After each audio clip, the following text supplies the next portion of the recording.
तुम्हारा अन्नदाता।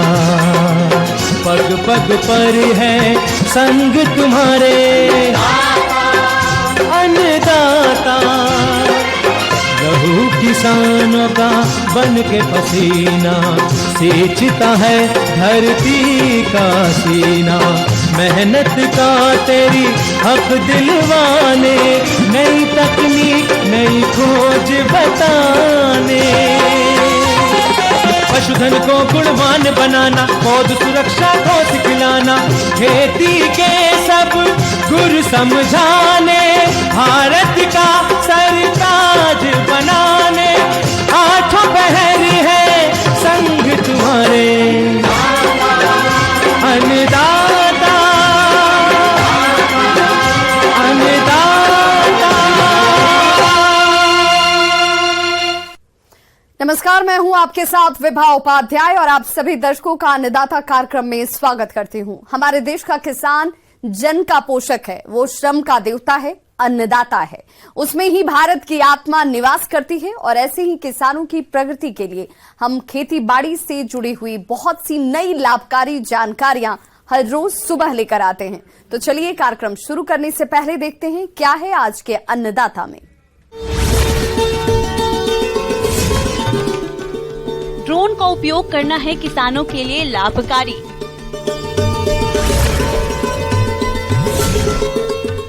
जामुन की बागवानी से किसान होंगे मालामाल।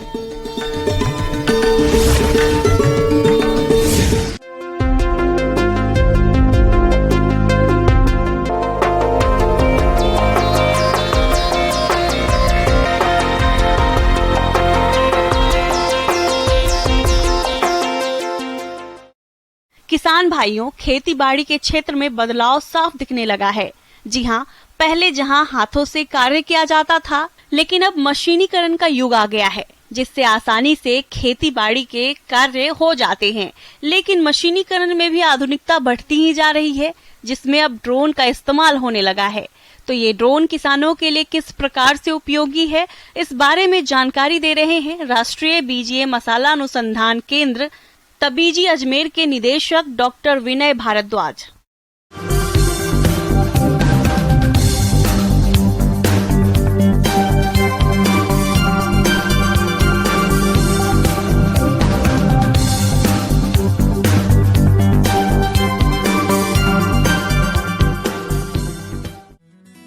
दुनिया भर में कृषि कार्य के लिए आर्टिफिशियल इंटेलिजेंस और ड्रोन का उपयोग बढ़ रहा है।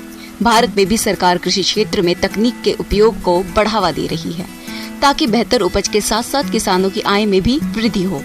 कृषि ड्रोन खेती के आधुनिक उपकरणों में से एक है, जिसके इस्तेमाल से किसानों को काफी मदद मिल सकती है। ड्रोन पद्धति के कुछ लाभ हैं। जैसे प्रमुख लाभ तो ये है कि आप जो करीब आप 200 लीटर या 500 लीटर से 1 हेक्टेयर एरिया में कहीं ना कहीं स्प्रे करते थे, वो कहीं ना कहीं आप 10 से 15 या 20 लीटर में आप स्प्रे कर पाएंगे। आपका जो स्प्रे है वो इतना एफिशिएंट या प्रिसाइज होगा कि पत्ती के हम पाते हैं कि केवल ऊपरी सिरे पे जब हम स्प्रे करते हैं तो वो नीचे की तरफ के पत्ती की सतह तक नहीं पहुंच पाता। लेकिन ड्रोन क्योंकि जब उड़ता है तो इसकी हवा से भी पत्तियां हिलती हैं, तो इसमें हम पाते हैं कि प्रिसीजन या एफिशिएंसी 100% है। पत्तियां दोनों तरफ से भीगती हैं और कम पानी से भीगती। तीसरा बड़ा लाभ ड्रोन का पाएंगे ये है कि आपकी ह्यूमन इंटरवेंशन, या क्योंकि बहुत सारे केमिकल जहरीले होते हैं और उनसे लोगों को नुकसान हो सकता है, आपको मास्क लगा के वो सब काम करने होते हैं। लेकिन जब आप ड्रोन से ये स्प्रे या केमिकल का यूज़ करेंगे तो आप किसी तरह की ह्यूमन इंटरवेंशन से बचते हैं, और वो आप क्योंकि इससे कर रहे हैं तो किसी भी तरह की आप पाएंगे कि टॉक्सिक रिजल्ट्स या उस तरह की चीज़ों से आप निजात पाएंगे और उनसे आप अपने आप को अलग रख पाएंगे।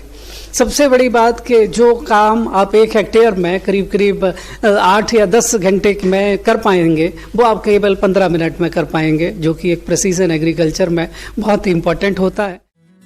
साथ ही जिन क्षेत्रों में मजदूरों की समस्या रहती है, वह ड्रोन उनकी कमी को काफी कम खर्चे में दूर कर सकता है।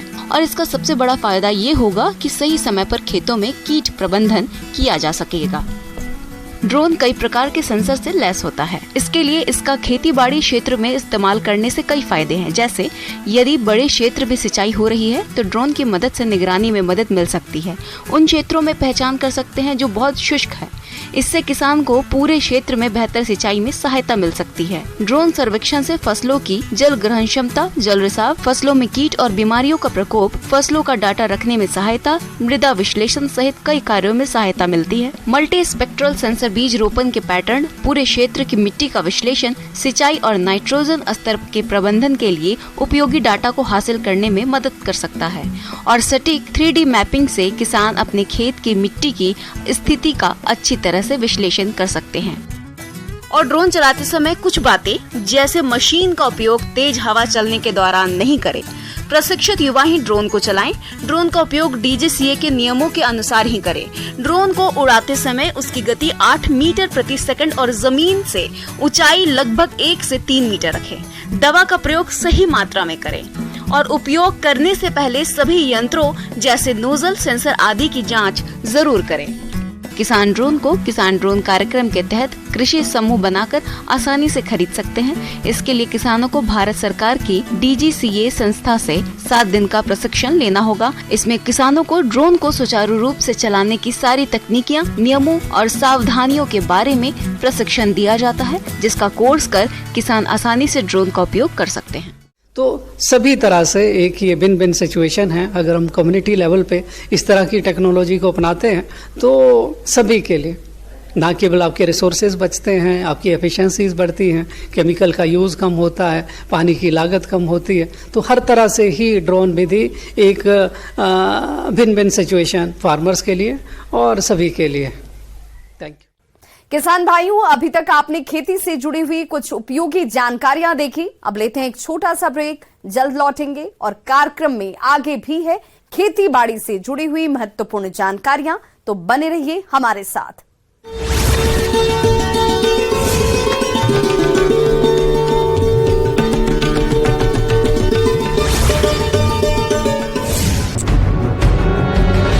द्वारा शहर कांग्रेस अध्यक्ष दिनेश M जोशी का है। सोशल मीडिया पर अब ये फोटो तेजी के साथ वायरल हो रहा है। पंजाब सरकार द्वारा श्रीगंगानगर की गंग कैनाल में सिंचाई पानी की आपूर्ति बंद किए जाने के बाद रायसिंह नगर विधायक बलबीर सिंह लूथरा सहित अन्य भाजपा नेताओं ने केंद्रीय जल शक्ति मंत्री गजेंद्र सिंह शेखावत से मुलाकात कर आवश्यक कार्रवाई की मांग। कोटा पुलिस ने बैरिकेड्स तोड़कर पुलिसकर्मियों पर फायरिंग करने वाले बदमाश कालू भड़क को गिरफ्तार कर लिया है। पुलिस ने कालू भड़क को गिरफ्तार करने के बाद उसकी मार्केट में ही परेड भी कराई। बारां के अटरू में दिनेश हत्याकांड के मामले में जारी हंगामा अब शांत हो गया है। प्रशासन और आंदोलनकारियों की वार्ता के बाद सहमति बनी। बूंदी में नहर में पानी की मांग को लेकर किसानों का तीसरे दिन भी धरना जारी है। किसानों ने आज खटकड़ मार्ग पर चक्का जाम करने की चेतावनी दी। जम्मू कश्मीर के कई जिलों में NIA की ओर से छापेमारी, कुलगाम, शोपियां और कुपवाड़ा में छापेमार कार्रवाई चल रही है। जानकारी के मुताबिक टेरर फंडिंग मामले को लेकर चल रही है कार्रवाई। शिमला के समर हिल में हुए लैंडस्लाइड के बाद आज भी रेस्क्यू ऑपरेशन जारी। कुल मिलाकर 14 लोगों के शव घटनास्थल से अभी तक निकाले जा चुके हैं। शिमला SP शिमला के मुताबिक अभी भी कुछ लोगों के दबे होने की आशंकाएं हैं। पहाड़ों में हो रही भारी बारिश ने एक बार फिर राजधानी दिल्ली में खतरे की घंटी बजा दी है। दिल्ली में यमुना नदी का जलस्तर फिर से बढ़ गया है। सुबह 5 बजे जलस्तर 205.43 तक पहुंच गया। उत्तर प्रदेश के अयोध्या में सरयू नदी खतरे के निशान से 49 सेंटीमीटर ऊपर बह रही है। इस बार नदी के जलस्तर ने पिछले 7 सालों का रिकॉर्ड तोड़ दिया है। इससे जलस्तर 2016 में अगस्त माह में 93.220 के पार पहुंचा था। मध्य प्रदेश के इंदौर में डॉगी विवाद में गार्ड ने कई लोगों को गोली मारी। फायरिंग में 2 लोगों की मौत हो गई जबकि 7 लोग घायल हुए। CPI-M महासचिव सीताराम येचुरी के नेतृत्व में 4 सदस्यीय प्रतिनिधि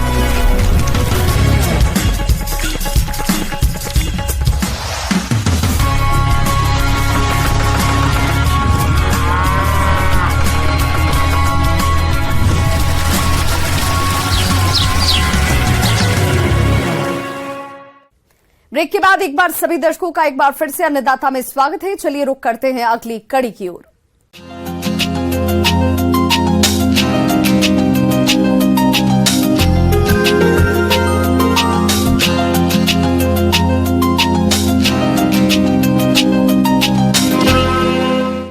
किसान भाइयों, जामुन के फल खाने के लिए प्रयोग किए जाते हैं और साथ ही ये कई औषधीय गुणों से भरपूर भी होते हैं, जिसकी वजह से बाजार में इसके फलों का अच्छा भाव मिल जाता है।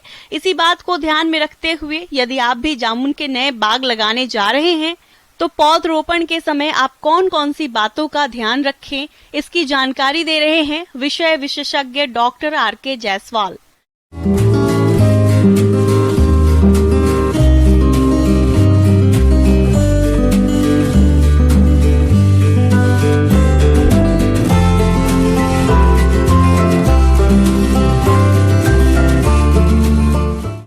किसान भाइयों, जैसा कि आप सभी जानते हैं कि जामुन जो है ये इसको हम जो है ड्राई लैंड फ्रूट भी कहते हैं और ड्राई लैंड फ्रूट का मतलब होता है सूखा वाले क्षेत्र में भी हम इसको आसानी से लगा सकते हैं। तो किसान भाइयों, यदि आप मन में ठान रहे हैं कि कुछ न कुछ पौधा हम जामुन का ज़रूर लगाएं तो ये समय बहुत उपयुक्त है। तो हम जो है जामुन का पौधरोपण कर सकते हैं। रहा सवाल किस्में की, तो इसमें बहुत ज़्यादा देश में हमारे पास किस्में नहीं हैं। हम चयन के माध्यम से इन किस्मों को लेके आए हैं। किसान भाइयों, जामुन की किस्मों की बात करें तो इसकी प्रमुख किस्म राजा जामुन है, जिसके फलों का आकार बड़ा, आयताकार और रंग गहरा बैगनी होता है, जो स्वाद में मीठे और रसदार होते हैं। इसके फलों के अंदर छोटे आकार की गुठली पाई जाती है। इसके अलावा केंद्रीय उपोषण बागवानी संस्थान रहमान खेड़ा लखनऊ से विकसित की गई नई किस्में CISHG 45 और CISHG 37 है। आप इनका भी चयन करके लगा सकते हैं। पौधों की प्राप्ति के लिए आप केंद्रीय उपोषण बागवानी संस्थान रहमान खेड़ा लखनऊ में संपर्क कर सकते हैं। तो किसान भाइयों, हम बात करते हैं जामुन के पौधरोपण तकनीक के बारे में। तो जामुन के लिए जो जलवायु है, सामान्यतः हम यह देखते हैं कि जामुन जो है वो लगभग सभी प्रकार के जलवायु और मिट्टी में हो जाता है, लेकिन अच्छी बढ़वार और अच्छी पैदावार के लिए आवश्यक है कि जो हमारी ज़मीन में कम से कम 1 मीटर गहराई होनी चाहिए और दोमट मिट्टी है तो बहुत अच्छी है। भूमि का जल निकास भी बहुत अच्छी होनी चाहिए। इसके साथ ही साथ भूमि का pH मान जो है लगभग जो है 7 से 7.5 के बीच में होनी चाहिए। जमीन की या भूमि में जीवांश की मात्रा अच्छी होनी चाहिए। तो ऐसी जो भूमि है यह हमारे जामुन के बढ़वार के लिए बहुत अच्छी होती है। अब हमको पौधरोपण करना है कि जो हमने गड्ढे तैयार कर लिए हैं या तैयार नहीं कर पाए हैं, दोनों परिस्थिति है। तो इसमें ध्यान रखने वाली बात यह है कि जो गड्ढे हैं उसको हम उचित दूरी पर लगा लें। आप सभी जानते हैं कि जामुन का पौधा जो है बड़ा जब होता है तो काफ़ी बड़ा विकराल रूप इसका होता है, पौधे काफ़ी बड़े होते हैं। तो कम से कम हम इसको 8 मीटर जो है कतार से कतार की दूरी और 8 मीटर पौध से पौध की दूरी हमको रखनी चाहिए। और जामुन के पौधे का रोपण करना है तो गड्ढा थोड़ा हमको बड़ा बनाना चाहिए, कम से कम 2 फीट लंबाई की, 2 फीट चौड़ाई की और 2 फीट गहराई की गड्ढे होनी चाहिए।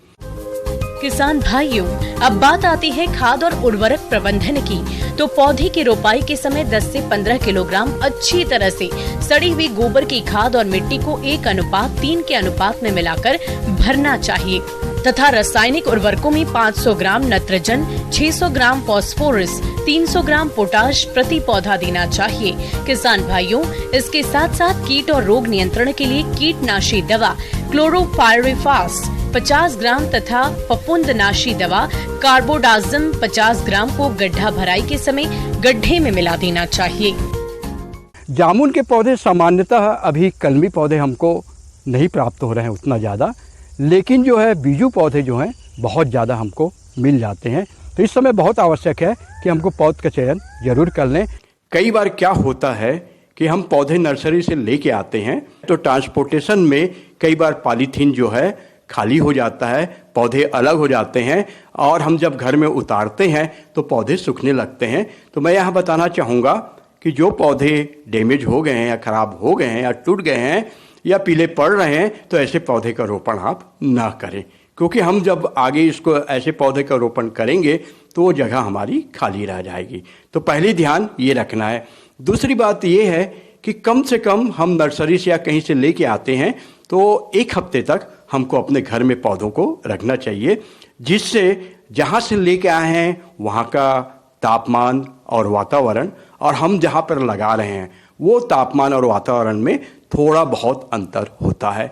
यदि हम 7 दिन तक उसको अपने पास में रख लेते हैं और इसके बाद जो पौधा हमारे स्वस्थ होते हैं उस पौधे को हम रोपण के लिए उपयोग करें। जब हम लगाने के लिए पौधा लेके आते हैं पीठ के पास या गड्ढे के पास में, तो जो पूर्व में जो गड्ढे आपने भर चुके हैं तो उस गड्ढे से उतना ही भाग मिट्टी हम निकालते हैं जितना अपना पॉलीथीन का होता है। इसमें ये ध्यान रखने वाली बात है कि पॉलीथीन को जब हम फाड़ के निकालते हैं तो ये ध्यान रखें किसान भाइयों कि इसमें जो पिंडा बना हुआ है वो पिंडा बिखरे ना। और कई बार ये होता है कि हम जब पौधरोपण करते हैं तो वो मिट्टी को फेंक देते हैं और नेक्ड मतलब जो है कि जड़ समेत उसको लगाते हैं। तो ऐसा बिल्कुल ना करें, पॉलीथीन अलग कर लें और पूरे पौधे को जो है आप पिंडा समेत जितना आपने जो गड्ढे से मिट्टी हटाए हैं उसमें हम बहुत प्रेम पूर्वक इसका पौधरोपण हमको करना चाहिए।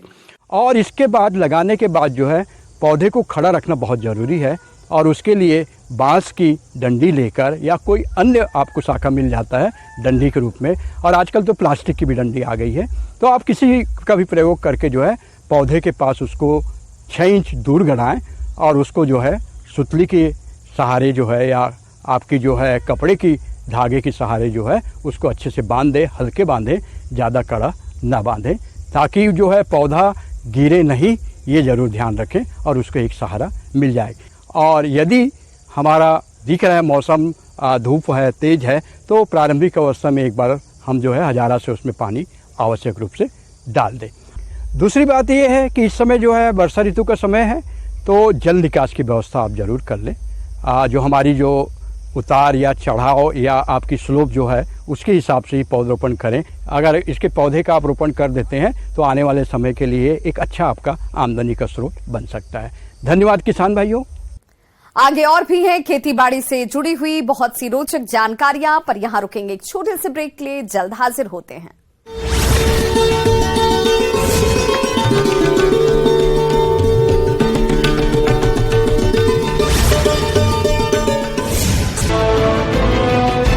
पर मणिपुर के लिए रवाना हुआ। येचुरी के अलावा प्रतिनिधिमंडल में 3 अन्य नेता शामिल हैं।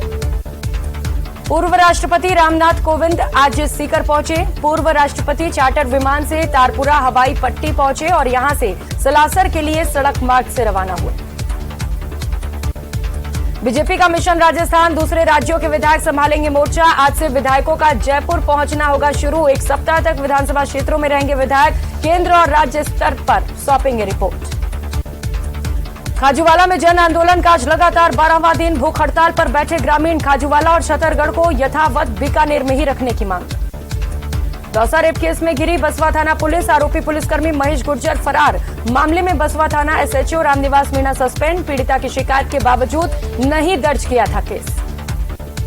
अजमेर सेंट्रल यूनिवर्सिटी में हंगामा। छात्रा की फोटो वायरल होने पर हुआ बवाल। सिक्योरिटी ऑफिसर पर फोटो वायरल करने का आरोप। आक्रोशित स्टूडेंट्स ने सिक्योरिटी कैबिन में जमकर की तोड़फोड़।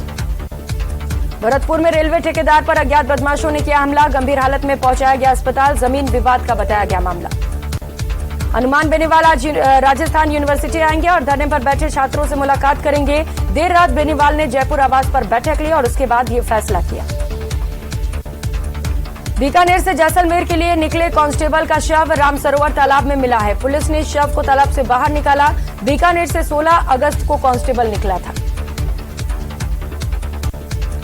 उत्तर पश्चिम रेलवे के द्वारा यात्री सुविधाओं को ध्यान में रखते हुए श्रीगंगानगर नांदेड़ श्रीगंगानगर सुपरफास्ट साप्ताहिक ट्रेन का सादुल शहर स्टेशन पर अस्थायी ठहराव आज से शुरू किया गया।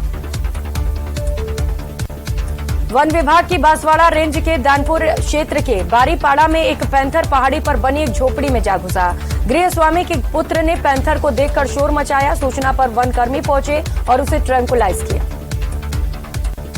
अलवर के कोतवाली थाना क्षेत्र अंतर्गत स्कीम नंबर 2 में किराए में मकान में रह रहे एक मजिस्ट्रेट के घर में चोरी का मामला सामने आया।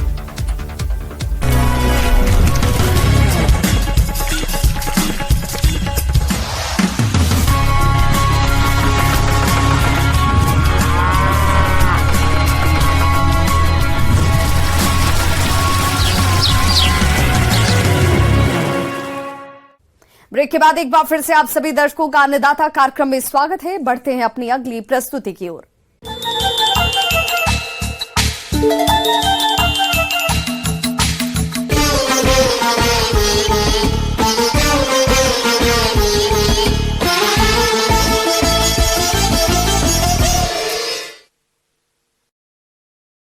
हमारे जिन किसान भाइयों ने ज्वार की खेती कर रखी है, उनकी फसल अभी बढ़वार की अवस्था पर है और इस फसल से अच्छा उत्पादन लेने के लिए इस समय फसल को खरपतवारों से मुक्त रखते हुए सिंचाई प्रबंधन और उर्वरकों का प्रयोग करते हुए ज्वार की फसल को कीटों के प्रकोप से बचाना होगा। तो आप किस तरह से करें इन कार्यों को, इसकी जानकारी दे रहे हैं वरिष्ठ वैज्ञानिक डॉक्टर ब्रजराज सिंह कंसाना।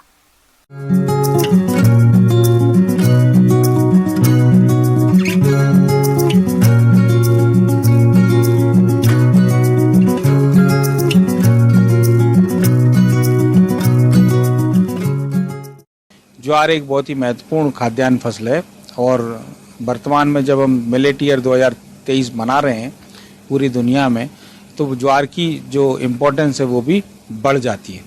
और जिन किसान भाइयों ने भी ज्वार की फसल लगाई है, उनको आने वाले समय में इससे अच्छा आय मिलने की संभावना है। तो हमें अपनी फसल उत्पादन में कुछ बातों का विशेष रूप से ध्यान रखना चाहिए, जिससे कि हमारी फसल से हमें ज़्यादा से ज़्यादा लाभ प्राप्त हो सके। और इस अवस्था में ज्वार की फसल में आपको जो खरपतवार हैं वो पर्याप्त मात्रा में देखने के लिए मिल रहे होंगे।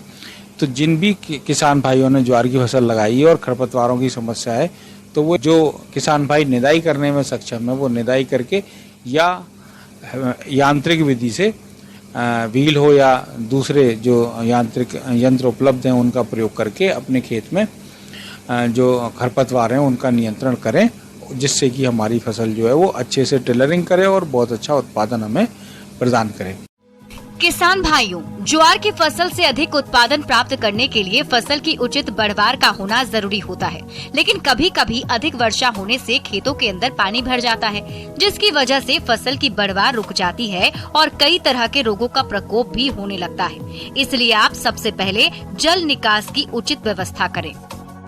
ज्वार की फसल में जल प्रबंधन के बारे में भी हमें बात करनी चाहिए। और जिन क्षेत्रों में लंबी अवधि का वर्षांतराल देखने को मिलता है, इंटरमिटेंट ड्रॉट या अंतर्वर्ती सूखा देखने को मिलता है, उस अवस्था में किसान भाइयों को ज्वार की फसल के लिए एक जीवन रक्षक सिंचाई की व्यवस्था आवश्यक रूप से करनी चाहिए, जिससे कि हमारी फसल को पानी की कमी से नुकसान ना हो और हमें पानी की कमी की अवस्था में किसान भाइयों को फायदा हो।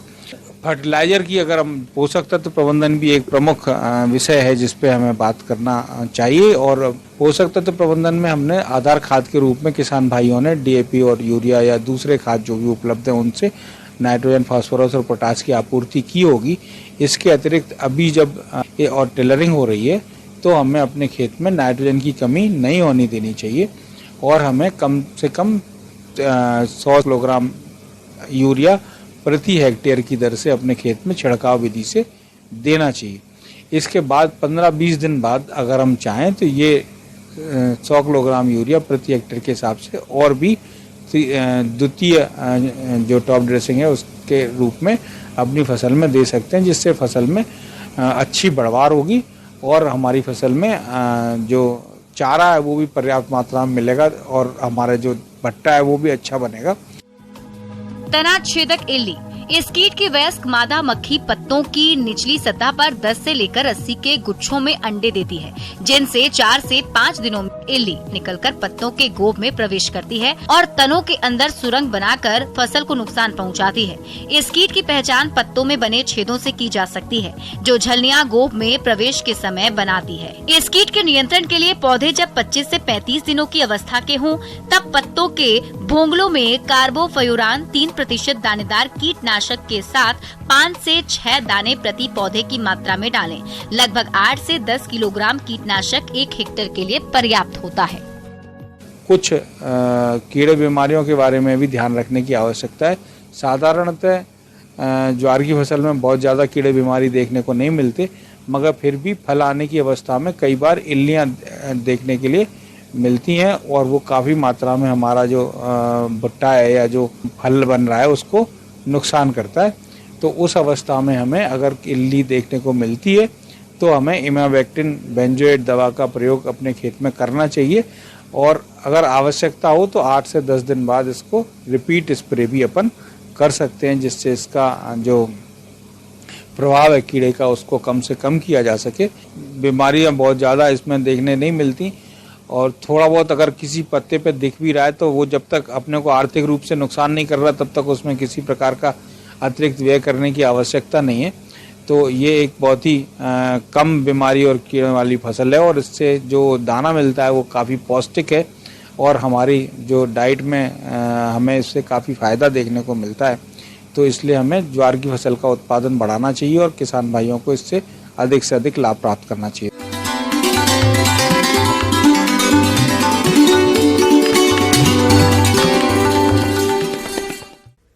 अन्नदाता हेल्पलाइन निःशुल्क फोन संपर्क सेवा के माध्यम से आपके द्वारा पूछे गए प्रश्नों में से 1 या 2 महत्वपूर्ण प्रश्न को हम अपने कार्यक्रम में शामिल करते हैं और इसी के तहत आज किसान का सवाल और उनका जवाब इस प्रकार से है।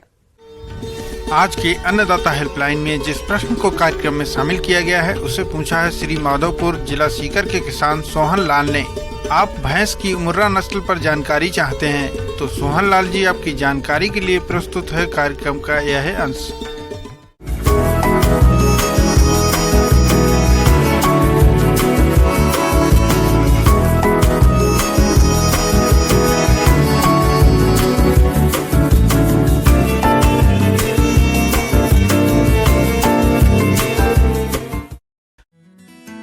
भारत में भैंस पालन एक फायदेमंद व्यवसाय है।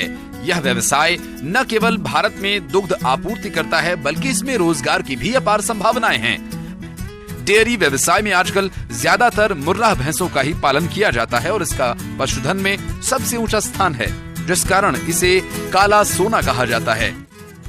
मुर्राह नस्ल की भैंस भारी भरकम डीलडॉल वाली होती हैं, जिनकी गर्दन और सिर अन्य भैंसों की तुलना में अधिक मोटे होते हैं।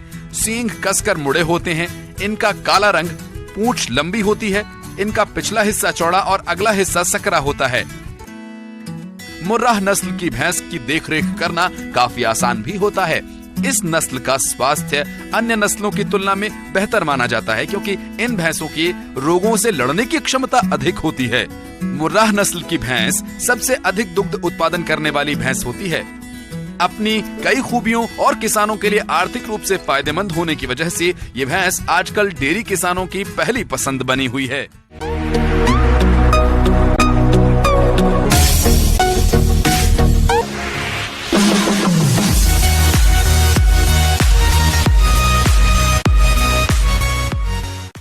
आइए अब एक नजर डालते हैं राज्य के कुछ चुनी हुई मंडियों के प्रमुख फसलों के बाजार भाव पर।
किसान भाइयों, अन्नदाता आपकी सेवा के लिए संकल्परत है। कृषि संबंधित समस्या और सुझावों के लिए आप हमें इस पते पर संपर्क कर सकते हैं। प्रोड्यूसर अन्नदाता, news 18 Rajasthan, Ramoji film city, Hyderabad 501512। साथ ही आप हमें ईमेल भी कर सकते हैं। हमारा ईमेल है p18annadatarajasthan@nw18.com। इसके अतिरिक्त आप हमें निःशुल्क हेल्पलाइन नंबर 1800889216 पर सोमवार से शनिवार सुबह 10 बजे से शाम 4 बजे के बीच संपर्क भी कर सकते हैं। किसान भाइयों, अब समय हो रहा है आपसे विदा लेने का, तो हमारी अन्नदाता टीम को दीजिए इजाजत। कल फिर से होगी आपसे मुलाकात कृषि संबंधित कुछ और महत्वपूर्ण जानकारियों के साथ। नमस्कार।